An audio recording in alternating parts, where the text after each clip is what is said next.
안녕하세요, 화면입니다. 드디어 기초 강의 중 가장 재밌는 시간, 바로 얼굴 그리기 시간입니다. 그림에서 얼굴만 잘 그려도 반은 먹고 들어가는데요. 이번 강의는 이쁜 얼굴 그리기, 잘생긴 얼굴 그리는 강의라기보다는 정말 사람처럼 어색하지 않게 그릴 수 있는 방법에 대한 영상입니다. 그럼 끝까지 지켜봐 주세요. 먼저 얼굴형이 될 동그라미를 그려줍니다. 유형에 따라 각지거나 넓적해도 됩니다. 또는 길쭉해도 가능합니다. 그리고 눈을 그리는데 그리기 전에 위치부터 정해주는데요. 눈이 이마에 가까울수록 나이가 들어 보이고 아래로 내려갈수록 동안이 됩니다. 제일 먼저 왼쪽에 눈을 그려주는데요. 왼손잡이라면 반대로 그려주시면 됩니다. 왜냐하면 반대쪽 눈을 그릴 때 참고하여 그리기 쉽기 때문입니다. 그 다음 오른쪽 눈을 그리는데요. 이때 왼쪽 눈과 오른쪽 눈 사이에는 하나의 눈이 들어갈 만큼의 공간이 있으면 자연스럽습니다. 이제 선하는 그림체에 눈을 그리시면 되는데요. 눈꺼풀이 길게 위를 향하고 있다면 날카롭고 강한 인상이 되고요. 아래로 처져 있으면 동그랗고 선하고 너그러운 인상이 됩니다. 그리고 직선을 각지게 그리면 남성스러운 눈이 되고 동그랗고 위 눈꺼풀이 조금 진하며 눈썹을 살살 그려주면 여성스러운 눈이 됩니다. 눈썹도 마찬가지입니다. 눈썹 모양에 따라 눈 모양도 변화를 주면 풍부한 표정을 연출할 수 있습니다. 보통 눈을 그릴 때 눈 모양이나 홍채 묘사에 엄청난 노력을 들이시는데요. 한 번쯤 눈이 공 형태로 해골뼈 안에 있다는 것을 인지해 주시면 좋겠습니다. 이게 왜 중요한지는 좀 이따 설명드리겠습니다. 다음에 코 위치를 잡아줍니다. 코가 길쭉하면 인상이 어른스러워지고 반대로 짧고 동그래지면 동안의 코가 됩니다. 코 유형은 여러 가지가 있습니다. 대부분 콧구멍을 그릴 때 자칫하면 그림이 웃기게 변해버리는데요. 그래서 과감하게 콧볼 묘사를 생략하고 코 밑 그림자만 삼각 모양으로 잡아주면 꽤 그럴듯한 코가 됩니다. 만약 더 데포르미해서 귀엽게 그리고 싶다면 이렇게 점을 콕 찍어서 그려도 됩니다. 조금만 리얼함을 살리고 싶다면 콧대를 진하게 그리고 콧구멍은 갈매기 날개처럼 길게 빼서 샤프하게 그리면 좋습니다. 다음은 입입니다. 간단하게 도식화하면 이런 모양이 되는데요. 일반적으로 윗입술보다 아랫입술이 좀 더 두껍고 색은 아랫입술이 더 밝습니다. 그래서 하이라이트 묘사는 아랫입술에 더 치중되는데요. 그런데 이렇게 입술 라인을 꽉꽉 채워 그리면 어딘가 징그럽고 어색합니다. 그래서 저는 윗입술은 그냥 인중 부분에 V 표시만 살리고요. 입 끝을 쫑쫑 점을 찍어서 얘가 웃고 있는지 울고 있는지 표정을 묘사해 줍니다. 색칠할 때 불그스름하게 입술 라인을 채워줍니다. 만약 남자라면 피부색과 거의 비슷하게 색칠해 주시면 됩니다. 남자 캐릭터는 잘못하면 립스틱 바른 것처럼 보이기 때문에 피부색의 명암만 잡아줘도 충분합니다. 만약 입을 벌리고 있다면 입을 벌린 만큼 턱이 내려가는데요. 이때 입이 가로로 길어지면 웃는 모습이 되고 세로로 길어지면 비명을 지르는 모습이 됩니다. 이빨을 넣어주면 좀 더 그럴듯한 모습이 되는데 여기서 절대 이빨을 직선으로 나열된 듯이 그리면 안 됩니다. 동그랗게 라인을 따라 곡선형으로 투시를 넣어주어야 합니다. 그리고 이빨을 묘사할 때 이빨 사이를 검은색 선으로 묘사하면 굉장히 바보 같아집니다.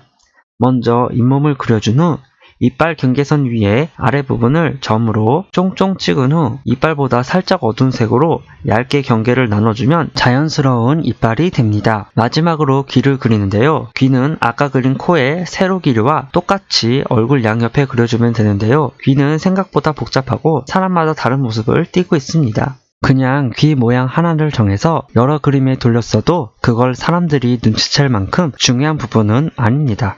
그냥 편하게 도식화해서 사용해도 되겠습니다.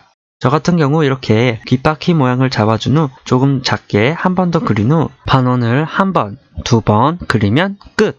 사람마다 생긴 게 아무리 복잡해도 이 귀 모양을 크게 벗어나지는 않는 것 같습니다.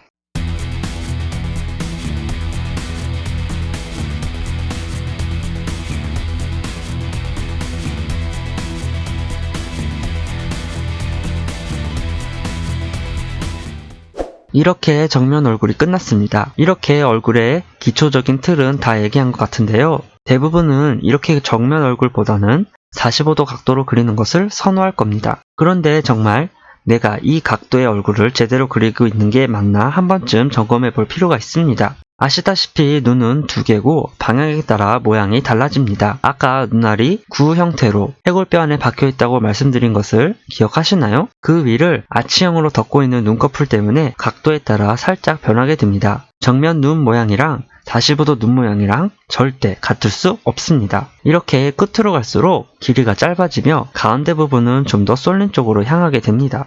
이걸 등고손으로 설명하면 이렇습니다. 흐름이 느껴지시나요? 그렇기 때문에 투시를 생각해서 방향에 맞는 모양을 그려줘야 좀 더 그럴듯한 사람 모습이 됩니다.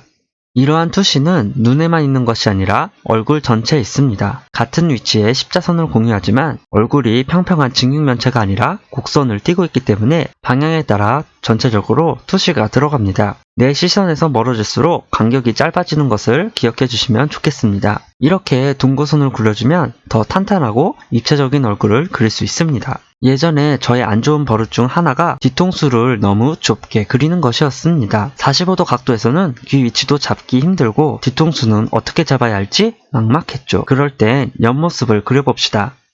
이마, 눈, 코, 입 똑같은 위치선을 공유하는데요. 만약 뒤통수를 그릴 때 그럼 어떻게 그려야 할까요? 이럴 때 먼저 조금 널찍한 타원을 그립니다. 감이 안 오시면 그냥 원을 그리시면 됩니다. 이때 원을 4등분해서 3번과 4번 사이 경계선에 귀를 그려줍니다. 그럼 뒤통수가 원의 반을 차지하고 있다는 걸 알게 되는데요. 이걸 보면 생각보다 뒤통수가 꽤 크다는 것을 알 수 있습니다. 뒤통수가 충분히 확보되어야 그 후 머리카락을 넣으면 자연스러운 두상이 됩니다. 해골에서 눈뼈는 이런 모형으로 뚫려 있습니다. 이걸 안와골이라고 하는데요. 이 안와골 때문에 옆모습에서 눈이 움푹 들어가 보입니다. 정면에서 아치형으로 눈알을 덮고 있던 눈꺼풀은 옆모습에선 이렇게 삼각형 모양이 됩니다. 그리고 좀 더 눈알의 구 형태가 도드라져 보이게 됩니다. 옆 얼굴 라인은 다른 각도의 얼굴보다 이질적이라 쉽게 어색해질 수 있는데요. 실제로 옆에와 정면 얼굴의 인상이 다른 연예인들도 많아서 더욱 그러합니다. 이때 어느 정도 그림과 타협을 해주면 좋습니다. 일본식 데포르메 그림체를 갖고 계시다면 입을 옆으로 찢어 표현할 수도 있고 리얼하게 그리고 싶다면 정확하게 윗입술과 아랫입술을 구분해서 그려주시면 되겠습니다. 제가 입시할 때 이렇게 일본식 데포르메 입을 그리면 그림 심사하시는 분이 안 좋아한다고 무조건 이렇게 입술 라인을 살려서 그린 기억이 있는데요. 지금은 어떨지 모르겠지만 상황에 맞게 타협도 있다는 걸 참고해 주시면 되겠습니다. 자, 이렇게 앞모습 45도, 옆모습 각도의 얼굴을 그려봤습니다. 캐릭터 시트로 이 세 개의 각도가 필수로 요구되는데요. 아마 게임 컨셉 아트에서 흔히 보셨을 겁니다.